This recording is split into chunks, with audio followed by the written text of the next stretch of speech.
Hello mga ka-vlogs! Ngayon, ating alamin ang paggawa ng pinakamasarap na binangkal.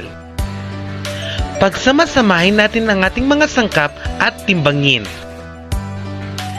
Dito ay pinaghalo-halo ang iba't ibang ingredients tulad ng sugar, asin, yeast, oil at iba pa. A special thanks to GS Binangkal dahil binigyan kami ng pagkakataon upang matuto at makaluto ng pinakamasarap na binangkal dito sa Lugait, Misamis Oriental.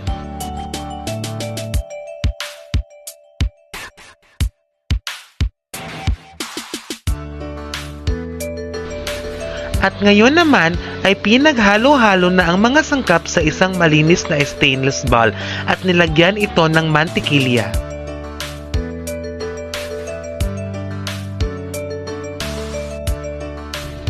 Nilagyan ito ng malinis na tubig upang madaling paghalo-haluin ang mga sangkap sa isang stainless bowl.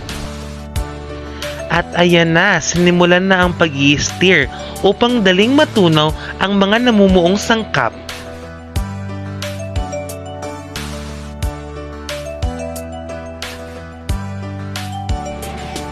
Dito naman ay nilagyan ito ng margarine at konting harina at pinaghalo-halo na siya.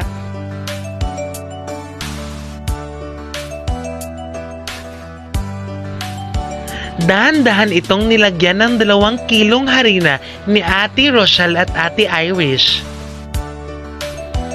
Tuloy-tuloy lang ang paghalo sa harina at iba pang mga sangkap. Ayan na mga ka-vlogs, unti-unti nang namumuo ang mga pinaghalo-halong sangkap. Tuloy-tuloy lang sa paghahalo na may pagmamahal.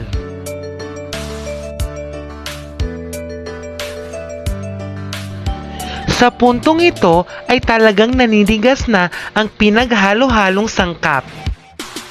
Ayan na mga ka-vlogs, malapit na tayo sa exciting na part.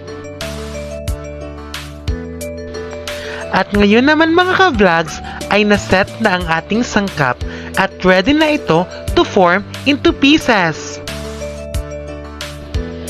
Sabay-sabay na hinuhulma ang sangkap ng mabilisan.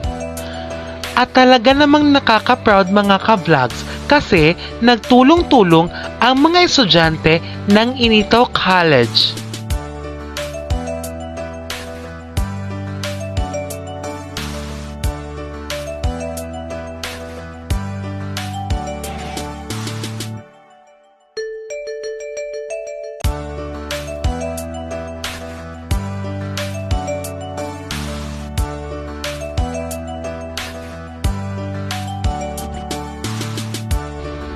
Ngayon naman ay inilagay ang mga dough ng binangkal sa tubig.